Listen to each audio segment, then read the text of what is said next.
எடுத்துடும். இது ஆடுதடாங்க. இது வந்து ஆடு சாப்பிடாது. ஏன்னா இது வந்து சாப்பிட்டா பல வருஷம் சளி கூட சைனஸ் ப்ராப்ளம் இருக்கவங்களுக்கெல்லாம் உடனே குணமாகும்.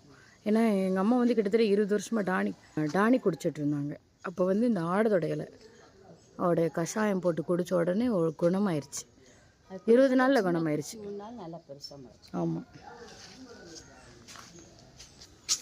இது வந்து கரப்பான் இலை தலைக்கு தேய்க்கிறது தானே. தலைக்கு தேய்க்கிறது கேட்டைக்கு இதான் கரப்பான் இலை. பூ பூக்கும். அது வெயில் வந்தோடனே இப்போ வரும் பாருங்க. இது நிறைய வெட்டிட்டோம். இது என்ன மரம்? இது புங்க மரம். இது புங்க நிழலுக்கு வச்சிருக்கு. அது பாருங்க, அது இட்லி பூ.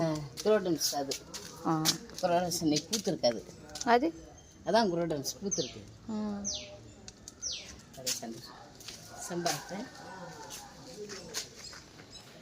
இது பார்த்தீங்களா, செம்பருத்தி பூ. அது அடுக்கு செம்பருத்தி. இது வந்து நார்மல் செம்பருத்தி, இது நாட்டு செம்பருத்தையா.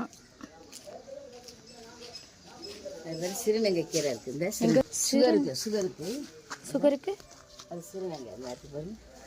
ஓ, சுகருக்கு இந்த சைடு வச்சுருக்காங்க. இது கஷாயம் போட்டு குடிக்கிறது. சிறுநங்கை கீரை.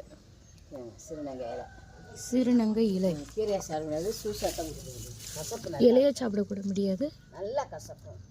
ஓ, ஆனால் சுகர் வந்து உடனே கண்ட்ரோல் வந்துடுமா? ஓ, இது வந்து அடுக்கு செம்பருத்தை.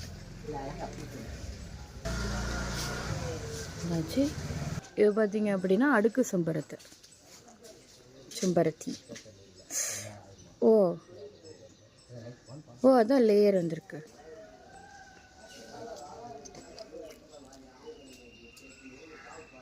எவ்வளோ 1 2 3 நிறைய இருக்குது பார்த்தீங்களா. இது அடுக்கு செம்பருத்தி. பெரிய பூவும் இருக்குது. இந்த சைடு பார்த்தீங்கன்னா பெரிய பூ இருக்குது.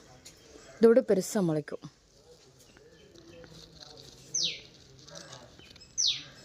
இது வந்து நல்ல செழிப்பான இடங்கிறதுனால வளர்ந்துட்டே இருக்கும். ஓ, காடு சூப்பராக இருக்குது. தெரியுதா உங்களுக்கு? எங்கள் வீட்டிலலாம் வளரவே மாட்டேங்குது, வெயில் இடம்.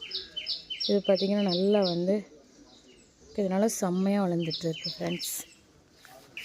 இதெல்லாம் நிறையாவே மூலிகை செடி இதெல்லாம் போட்டிருப்பாங்க எங்கள் வீட்டில்.